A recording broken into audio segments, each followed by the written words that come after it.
If it ever gets to 7 p.m. and you find yourself wrist deep in a bar of dairy milk and you're wondering to yourself, how am I always in this position where I'm overeating on an evening? Then this is the episode for you. Welcome back to Body Beyond the Scales, the podcast that helps you get stronger and more confident in your body through building better habits. Today we're going to be talking through the 4 most common reasons why people overeat on an evening and what to do about it, because we always want to make sure you live with an actionable strategy, and tips to actually make you feel better with your health and fitness. So let's get straight into it and get straight down to get down and dirty with the problems. The first problem is that most people eat like an upside down triangle. So they start their day off and eat either no breakfast or a very small breakfast. Then they have a small lunch, maybe slightly bigger than the breakfast, but not much bigger. Have a small snack, maybe, and then they eat everything but the kitchen sink come the evening. And what this is you're not eating enough energy throughout the day. So your body goes and tries to find that energy from like really high calorie, energy dense foods that it can on an evening because, well, it needs to make sure it's got enough stores. It needs to make sure it's got enough fuel for the actions ahead. And you've also used some of its fuel up throughout the day. So it needs to make sure that we can have back to balance. So it will get cravings for these high calorie, hyper palatable foods like crisps, chocolate, sweets, and so on, which are the foods that we always tend to end up overeating on an evening. We also on an evening have the issue of decision fatigue. We've spent the day spending our energy making decisions, especially if you work in a job where you are in a role that requires you to make a lot of decisions throughout the day. And you'll probably find that you get to the end of the day and you're like, God, I am knackered. Like my brain feels knackered, even though you might have just sat like on your ass at your desk all day.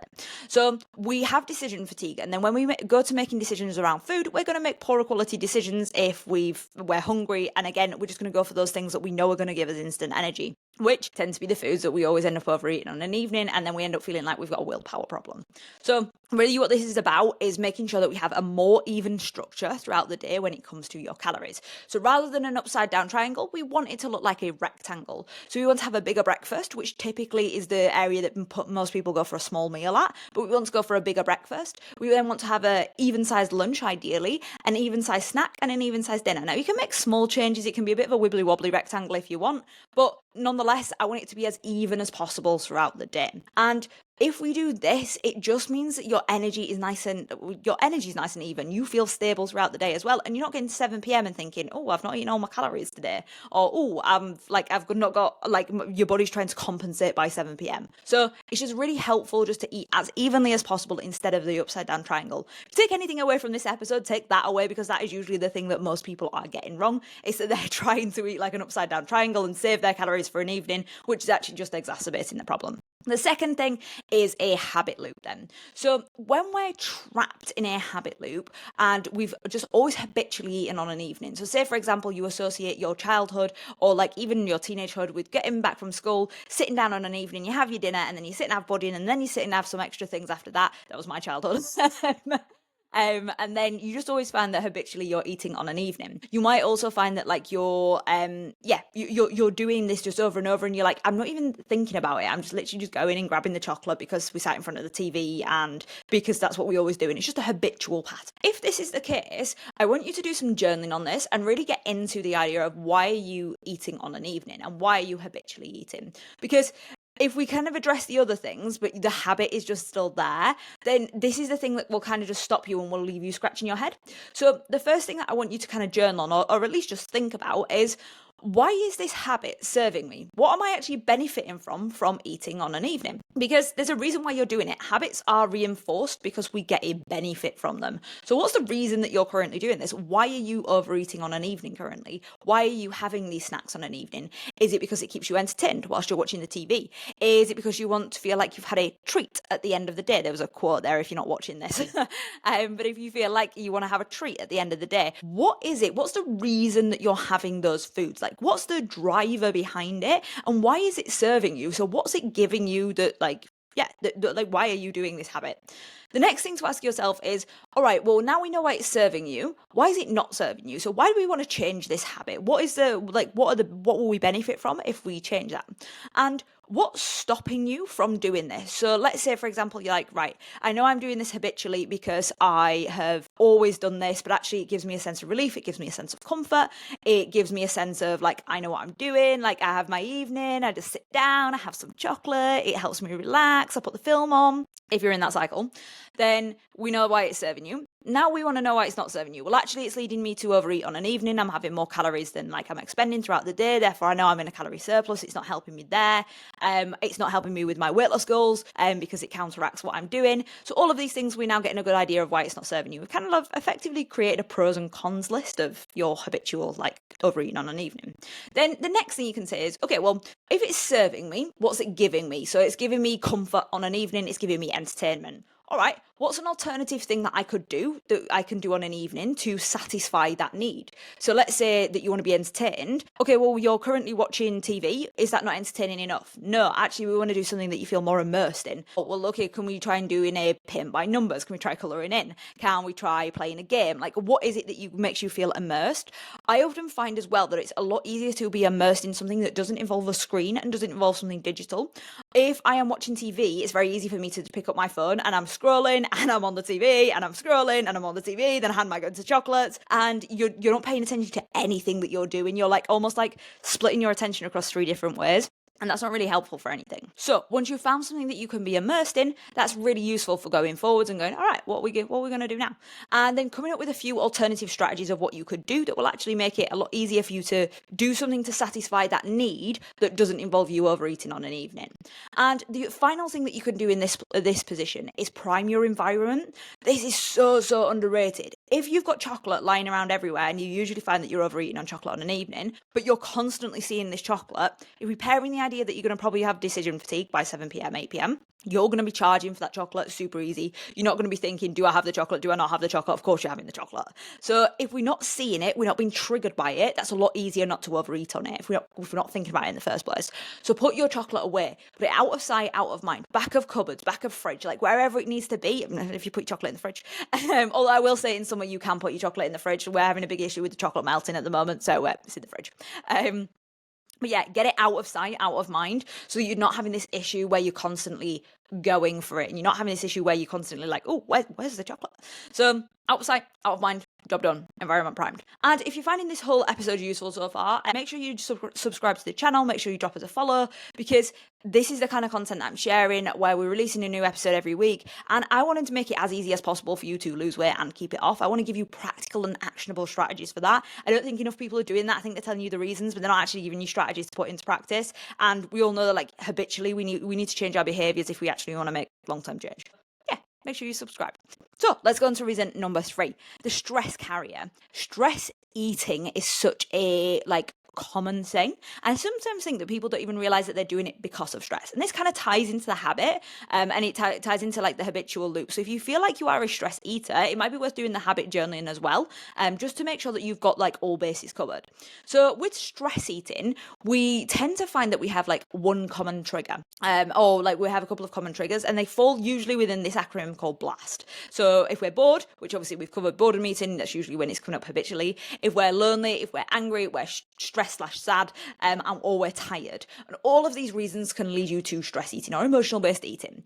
And that is super common on an evening as well. Again, if we tie in the decision fatigue, you've not eaten properly throughout the day, like all of these things make it a lot harder for you to make good quality decisions on an evening. Therefore, we want to make sure that you're like actioning them throughout the day as much as possible. So if we are reducing stress, we are doing all the other things, we want to make sure that we're also reducing stress where possible. So asking yourself, what is my main cause of stress? Like if I'm stress eating, what's causing me to go grab the chocolate? Is it when you have a meeting with your boss? Is it when you're on an office day? Is it when you're on a work from home day? Is it when the kids are driving you absolutely up the wall? What is it that's the reason that you're stress eating? And try identify that down to as small and granular things as possible, and or as specific things as possible, because that will be super helpful for you for figuring out what to do. If you're just like, oh, generally when I am stressed, like it does not super helpful.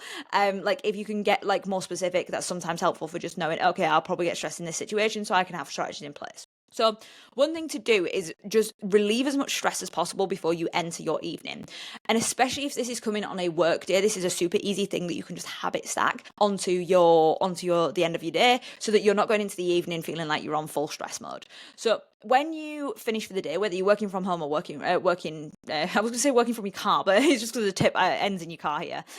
So whether you're working from the office or you're working from home, when you get home or when you finish, when you close your laptop or when you arrive at your drive, I want you just to do a few minutes of box breathing. Now, box breathing is just where you breathe in for 4 seconds, hold for 4 seconds, breathe out for 4 seconds, and hold for 4 seconds. If you do a few rounds of this really helps to activate that rest and digest part of your nervous system, rather than putting you in fight or flight. A lot of the time when we're stressed, we're in fight or flight. We're going in, we feel like we're working at 100 miles an hour, adrenaline's high, cortisol's high. And really what we want to do is bring ourselves down to that nice undigested state. Another way that you can do this is with a longer exhale, an extended exhale, if you will. So that's why I completely butchered the pronunciation of that. Extended exhale is quite hard to say. So yeah, basically if you breathe in through your nose and then breathe out through your mouth, but for longer than what you breathed in through your nose.